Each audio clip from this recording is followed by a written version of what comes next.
ঘরে কোনো বাজার নাই, শুয়ে ভাবতে ভাবতে কী রান্না করবো পরে মনে পড়লো ফ্রিজে যে একটা রুই মাছের লেজ আছে, সেই লেঞ্জেটা ভর্তা করো। সবাই খাই ইলিশ মাছের লেজ ভর্তা, আমি খাবো রুই মাছের লেজ ভর্তাতে। দেখবো আজকে ভর্তাটা কীরকম হয়, যেই বলে সেই গ্যাস। পরে ভাবতে ভাবতে ঘুমেতে উঠে গেলাম 9টার দিকে। উঠা পরে রান্না করতে গেলাম। ভাতটা আগেই রান্না করে নিয়েছি অফ ক্যামেরায়।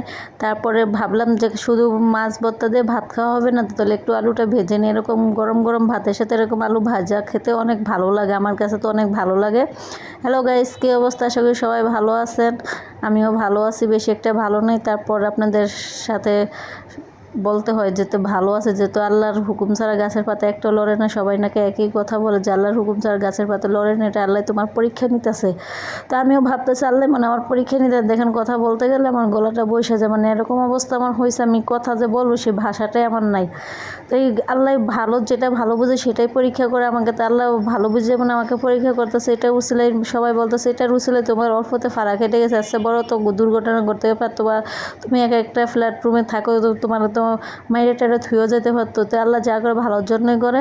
তো কী করবো, অনেক দিন পরে আবার রান্না করতে আসলাম। রান্না না করলে তো খাওয়া হবে না, যেহেতু আমাকে কেউ রান্না করে দেওয়ার মতো লোক না, আমি নিজেই সব কিছু করি, ঘরে বাইরে সব কিছু নিজেই সামলানো লাগে। সেই জন্য ভাবলাম যে আজকে রুই মাছের লেজ ভর্তা করি আর আলু ভাজি করি। যেহেতু ঘরে কোনো বাজার নেই, নিচে যাইতে মন চায় না, বাজারঘাট কোনো কিছু করতে মন চায় না। তো এরকম আলু ভাজা গরম গরম ভাতের সাথে খেতে অনেক ভালো লাগে আমার মতো। এরকম আলু ভাজা কে খেতে পছন্দ করে অবশ্যই জানাবেন।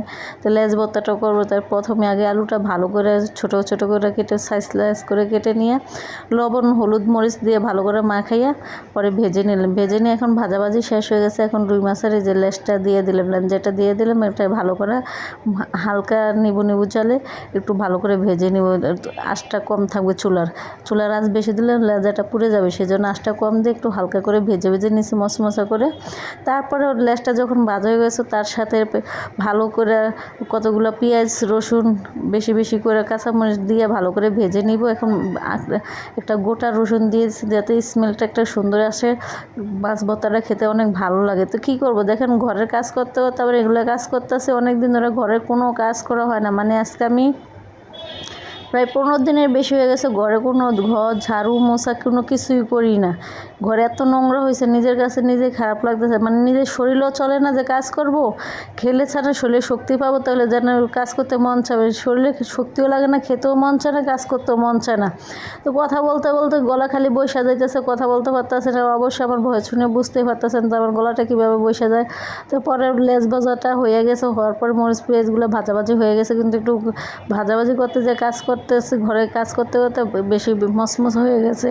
পেঁয়াজ রসুন ভাজাগুলো যদি একটু নর্মাল থাকতো তাহলে একটু ভালো লাগতো।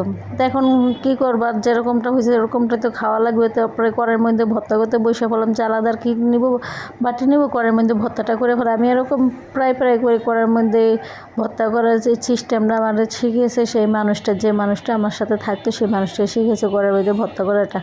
তো দেখেন মাছ বাছাবাছি শেষ হয়েছে, লেজাটার কাটাটা যেটা মশমশা থাকে সেটা একটু খেয়ে দেখলাম খুবই ভালো হয়েছে, খুবই মশমশা হয়েছে। তো এখন মাছটা ভালো করে কেটে কাটা বেছে নিয়েছে, যেহেতু রুই মাছের লেজা, সেই লেজার মধ্যে অনেক কাটা থাকে।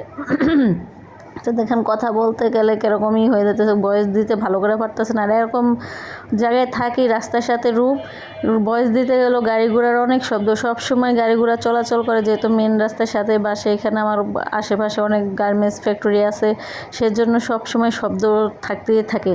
তো আমার ভর্তাটা কেমন হয়েছে ফাইনালি অবশ্যই কমেন্টসে জানাবেন। আজকে এই পর্যন্ত, আল্লাহ হাফেজ।